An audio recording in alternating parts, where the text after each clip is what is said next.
Wasaa mwingine, karibu tena mtazamaji wa The World News.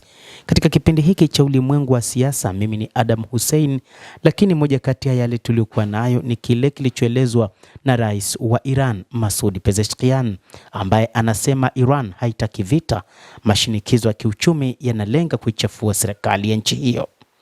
Rais wa Jamhuri ya Kiislamu ya Iran Masoud Pezeshkian amesisitiza tena msimamo wa Iran wa kuunga mkono amani, akisema kuwa nchi hiyo haijawahi kutaka kuanzisha vita hata siku moja, licha kukabiliwa na uhasama wa wazi kutoka kwa maadui zake. Rais Masoud Pezeshkian amesema kwamba wao hawataki vita, isipokuwa wapo tayari kujibu ikiwa watavamiwa. Rais Pezeshkian ametoa kauli hiyo mjini Tehran wakati wa kikao kilichowakutanisha viongozi wakuu wa dini mbalimbali za Tauhid pamoja na waumini wao. Mkutano huo uliandaliwa kuadhimisha miaka 47 ya ushindi wa mapinduzi ya Kiislamu ya Iran.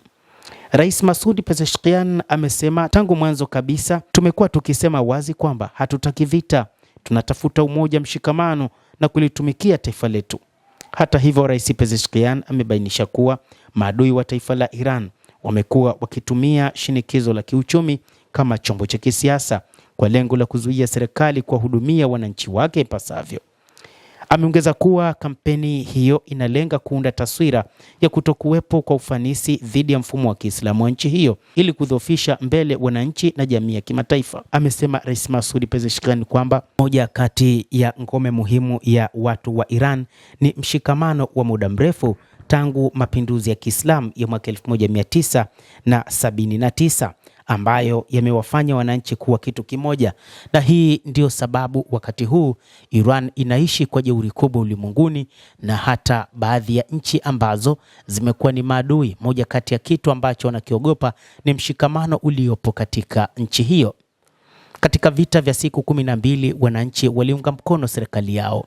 Hata katika kipindi ambacho kumekuwa na maandamano katika nchi hiyo, raia waliungana na upande wa serikali kukataa maandamano yaliyoleta vurugu yaliyoandaliwa na watu wa Magharibi, yaliyokuwa na lengo la kuchafua taifa hilo na kulitumbukiza katika hali mbaya ya kivita, hasa vita vya wenyewe kwa wenyewe, baada ya Marekani kusema kwamba wao wapo tayari kusaidizana na wananchi kuondoa utawala uliopo madarakani, lakini baadaye wakageuka kwamba hawana mpango wa kuisaidia Tehran, isipokuwa wao mpango wao ni kuhakikisha taifa hilo haliwi la nyuklia.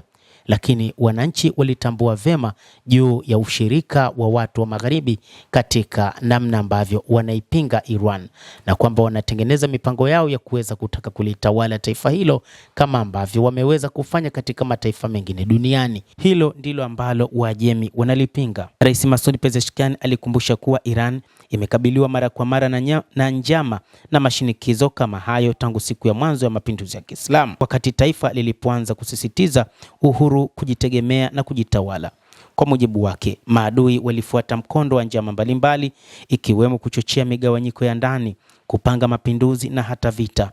Na amesisitiza kuwa katika kipindi hicho vijana wengi wa Iran walipoteza maisha yao wakitetea taifa, wakisimamia haki na ukweli na kuzuia kuporwa kwa ardhi yao ya Iran.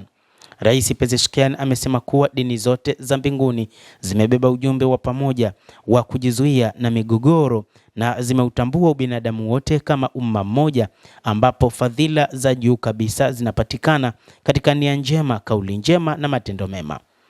Hata hivyo, amenukuu katika moja ya vitabu vya dini ya Kiislamu wakati wa ushindi katika mji mtukufu wa Maka. Rais huyo amesisitiza mafundisho yanayosema kuwa wanadamu wote ni sawa na kwamba hakuna aliye bora kuliko mwenzake isipokuwa kwa uchamungu. Katika muktadha wa kimataifa, rais wa Iran amekosoa vikali unafiki wa madola makubwa, akisema migogoro ya leo inaendeshwa na uchokozi na unyonyaji wa rasilimali na maslahi ya mataifa mengine. Aliongeza kuwa kauli mbiu kama demokrasia na haki za binadamu mara nyingi hutumiwa vibaya kuhalalisha vitendo visivyo vya haki, hasa katika maeneo yenye rasilimali nyingi. Aidha, amelaani mashambulizi yanayolenga raia wasiokuwa na hatia, wakiwemo watoto wadogo, wanawake na wagonjwa, akiyataja kuwa kinyume na maadili ya kibinadamu na ya kidini. Mtazamaji wa The World News, endelea kutufuatilia, lakini ni kusihi usisahau kulike, usisahau kucomment, kadhalika kusubscribe channel yetu hii ili upate habari hizi kwa mapana kupitia hapa The World News. Jina langu ni Adam Hussein. Endelea kuwa nasi wakati wote, endelea kutufuatilia ili uweze kufahamu ni nini kinachojiri duniani.